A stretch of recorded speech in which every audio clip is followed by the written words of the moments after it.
శ్రీమాత్రే నమః. మనకి పంచగ్రహ కూటమి మరలా ఫిబ్రవరి 17వ తేదీ రాబోతుంది. 17వ తేదీ నుంచి ఆల్మోస్ట్ మంత్ ఎండింగ్ వరకు ఉంటుంది. అంటే ముందుగా చంద్రుడు కలుస్తాడు పంచగ్రహ కూటమి. చంద్రుడు వెళ్ళిపోయిన తర్వాత 22వ తేదీ నుంచి కుజుడు వచ్చి జాయిన్ అవుతాడు. కాబట్టి మధ్యలో 1-2 డేస్ గ్యాప్ ఇచ్చి మొత్తం మీద ఒక దాదాపుగా మీకు ఒక 12-13 రోజులు పంచగ్రహ కూటమి ఉంటుంది. దీని వలన మీకు కలిగేటువంటి ఫలితాలు ఏమిటి, ఏ విషయాల పట్ల మీరు జాగ్రత్తగా ఉండాలి. అదేవిధంగా మీరు చూడండి, ఇవాళ రేపు మనం ఎప్పటి నుంచో చెప్పుకుంటూ వస్తున్నాం, చాలా విచిత్రాలు జరుగుతాయి, చాలా అప్ అండ్ డౌన్ జరుగుతాయి. అదేవిధంగా షేర్ మార్కెట్ క్రాష్ అవుతుంది, గోల్డ్ రేట్లు సిల్వర్ రేట్లు తరగడాలు విపరీతంగా అవుతుంటాయి అనుకున్నాం. మరి ఇందులో ఇన్వెస్ట్మెంట్స్ చేసే వాళ్ళ పరిస్థితి కూడా ఏంటి, దానికి కూడా అసలు ఎటువంటి జాగ్రత్తలు తీసుకోవాలి అనేటువంటి విషయాలు కూడా తెలుసుకుందాం. అయితే ఈ యొక్క అంశాలు చెప్తుంది నేనైనప్పటికీ చెప్పిస్తుంది సాక్షాత్ లలిత అమ్మవారిగా భావిస్తూ ఒక్కొక్కటిగా మనం తెలుసుకుందాం. అయితే ఈ యొక్క విషయాలు చెప్తుంది నేనైనప్పటికీ చెప్పిస్తుంది సాక్షాత్ లలిత అమ్మవారిగా భావిస్తూ ముందుగా మేషం గురించి కనుక చూసుకున్నట్లయితే, మేషం వారికి మీకు లాభస్థానంలో పంచగ్రహ కూటమి ప్లస్ గ్రహణము జరుగుతుంది 17వ తేదీ. దాని తర్వాత 13 రోజులు ఉంటుందని చెప్పాను, అదే పంచగ్రహ కూటమి. మరి దీనివల్ల కలిగే ఫలితాలు ఏమిటి? గ్రహణం ఇండియాలో లేదు, బయట దేశాల్లో ఉంది. బయట దేశాల్లో ఉండే వారికి ఇది వర్తిస్తుంది, ఇక్కడ ఉండేటువంటి వారికి పంచగ్రహ కూటమి యొక్క ఫలితం వర్తిస్తుంది ఖచ్చితంగా, గ్రహణ ప్రభావం లేకపోయినా. పంచగ్రహ కూటమి పంచగ్రహాలు ఒకే దానిలో ఉన్నప్పుడు మీకు ఏంటంటే పర్టికులర్గా ఈ గ్రహాలు ఎప్పుడైతే ఒకే దగ్గర ఉంటాయో అన్ని రకాల లాభాలు ఇచ్చేటువంటి ప్రదేశంలో ఉన్నాయి. దీని మూలంగా ఫైనాన్షియల్ గ్రోత్ కూడా ఉంటుంది, అందులో ఎటువంటి సందేహం లేదు. కాకపోతే మీరు కొద్దిగా ఏదైనా ప్రాపర్టీ తీసుకునేటప్పుడు, ఎవరికైనా అప్పు ఇవ్వడం తీసుకోవడం లాంటివి చేసేటప్పుడు మాత్రం కాస్త జాగ్రత్తగా ఉండాలి. లాభంలో ఉన్నటువంటి అధిక గ్రహాల యొక్క సంబంధం వివాహ సంబంధించినటువంటి విషయాలు, కొంతమందితో పార్ట్నర్షిప్స్లోకి వెళ్ళడానికి, కొంతమందితో కలిసి పని చేయడానికి, సక్సెస్ రేట్ పెరగడానికి మీకు చక్కగా యోగిస్తుంది, అందులో ఎటువంటి సందేహం లేదు, గుర్తుపెట్టుకోండి. అయితే ఎంతైనప్పటికీ మీకు 12వ స్థానంలో శని ఉండి ఏలినాటి శని యొక్క ప్రభావం నడుస్తుంది కాబట్టి కాస్త మీరు గోవులకు బెల్లం తినిపించడము, మీకు దగ్గరలో గణపతి ఆలయం ఉన్నట్లయితే గణపతి ఆలయాలకు వెళ్ళడము, సూర్య భగవాను చూస్తూ సూర్య నమస్కారాలు చేసుకోవడము, అర్ఘ్యం వదలడం లాంటివి చేస్తూ ఉండండి. ఖచ్చితంగా మీకు బాగుంటుంది, అందులో ఎటువంటి సందేహం లేదు, గుర్తుపెట్టుకోండి. ఇక మీరు ఈ సర్వసాధారణంగానే మేషం వారికి పూర్వజన్మ కర్మ అనేటువంటిది అప్పు రూపంలో ఇబ్బంది పెడుతూ ఉంటుంది. కాబట్టి ఎవరికైనా అప్పులు ఇవ్వడం, అప్పు తీసుకునేటువంటి విషయంలో చాలా జాగ్రత్తగా ఉండాలి. అదేవిధంగా ఈ లాభస్థానంలో గ్రహాలు, లాభస్థానంలో గ్రహణం అనేటువంటిది మంచిది అనేటువంటిది గుర్తుపెట్టుకోండి. కాకపోతే లాభంలో అధిక గ్రహాలు ఉన్నప్పుడు కాస్త వివాహ జీవితం మీద ఎఫెక్ట్ పడుతూ ఉంటుంది. అంటే మీ ఎంజాయ్ మీరు చూసుకుంటున్నారు, ఇంట్లో వాళ్ళు పట్టించుకోవట్లేదు అనేటువంటిది, అది కొద్దిగా మిమ్మల్ని ఇబ్బంది పెడుతూ ఉంటుంది. ఆ యొక్క విషయాల పట్ల కాస్త జాగ్రత్తగా ఉండాలి. కొత్త అగ్రిమెంట్స్ అవుతాయి, కొత్త పరిచయాలు ఏర్పడతాయి, ప్రదేశం మారడం కూడా జరుగుతుంది పంచగ్రహ కూటమి మూలంగా. ఇక మీరు నిత్యము చేయవలసింది సూర్య నమస్కారాలు ఎక్కువగా చేస్తూ ఉండండి, గణపతిని ఎక్కువగా ఆరాధించండి, అన్ని విధాలు బాగుంటుంది.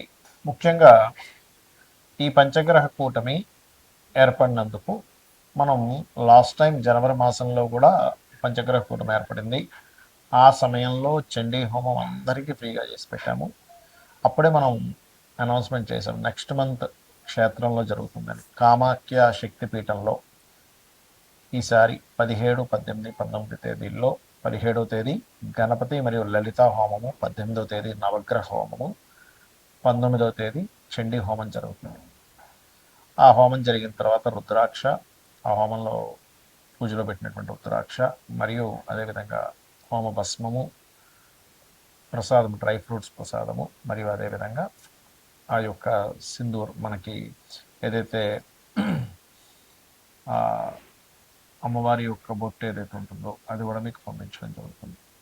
ఎవరికైనా ఇంట్రెస్ట్ ఉన్న వాళ్ళు తీసుకోవచ్చు. అయితే ఇక్కడ గ్రహణం వేరే దేశాల్లో ఉన్నప్పుడు మరి ఆ యొక్క దేశాలలో ఉండేటువంటి వారికి మాత్రమే ఈ గ్రహణ ప్రభావం పడుతుంది, గుర్తుపెట్టుకోండి. ఇండియాలో ఉండే వాళ్ళకి కాదు.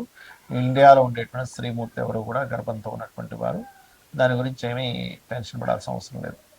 రైట్. మరి వేరే దేశాల్లో ఉండేటువంటి వారు, అక్కడ మీరు ఒకవేళ గ్రహణం ఎఫెక్ట్ పడింది, పిల్లలు ఒక్కోసారి అక్కడ ఉంటారు, తల్లిదండ్రులు ఇక్కడ ఉంటారు, వాళ్ళ పేరు మీద ఇక్కడ మీరు దానం ఇవ్వచ్చు. ఏమేమి ఇవ్వాలి దానాలు చూసుకున్నట్లయితే బియ్యము, గోధుమలు, మినుములు, నువ్వులు మరియు అదేవిధంగా కందులు, ఉలవలు కూడా ఇవ్వచ్చు.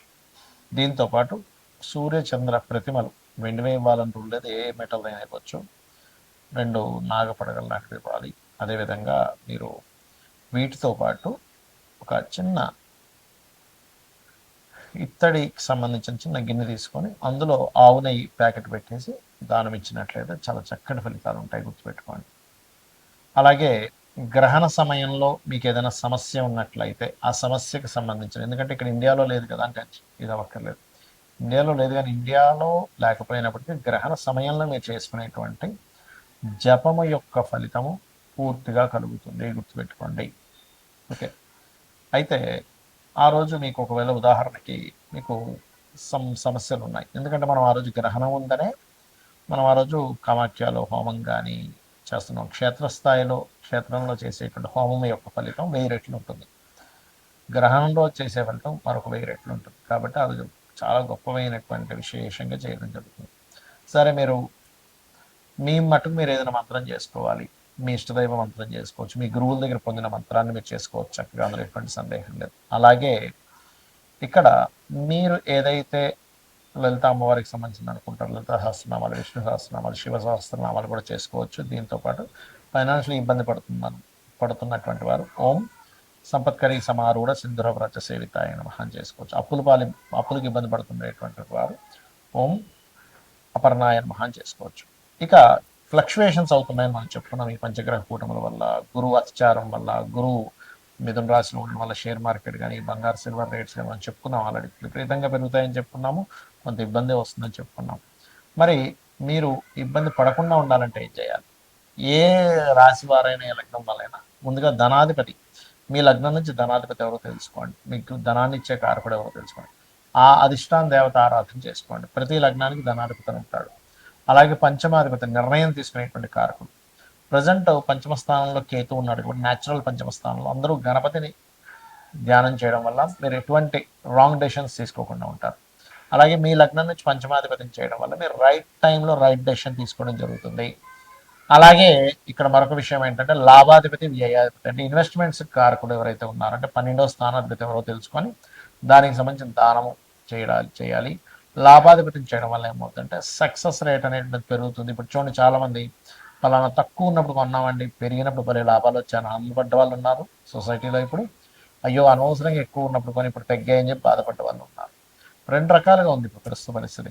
కానీ మీరు ఎక్కడా కూడా ఎక్కువగా ఉండి కొన్నప్పుడు తగ్గిపోయి ఇబ్బంది పడకుండా ఉండాలంటే ఈ నలుగురు, అంటే ధనాధిపతి, పంచమాధిపతి ఆలోచనాకారకుడు, లాభాధిపతి, వ్యయాధిపతి, మీ లగ్నం నుంచి ఎవరు ఏ ఫలితాలు ఇస్తున్నారో తెలుసుకొని దానికి సంబంధించిన దానము మంత్రము చేయడం ద్వారా అనవసరంగా మీరు రాంగ్ ఇన్వెస్ట్మెంట్ చేసి ఇబ్బంది పడకుండా ఉండగలుగుతారు, గుర్తుపెట్టుకోండి. అలాగే ఈ యొక్క బంగారం సిల్వర్ యొక్క రేట్లు ఈ ఒక్కరోజు కాదు, గుర్తుపెట్టుకోండి. ఇది ఒక 1.5 year వరకు ఫ్లక్చువేషన్స్ జరుగుతూనే ఉంటాయి, విపరీతంగా పెరుగుతూ ఉంటుంది, విపరీతంగా తగ్గుతూ ఉంటుంది. కాబట్టి don't worry, long term investment చేసే వాళ్ళకి ఇబ్బంది ఏమీ ఉండదు, గుర్తుపెట్టుకోండి. శ్రీమాత్రే నమః.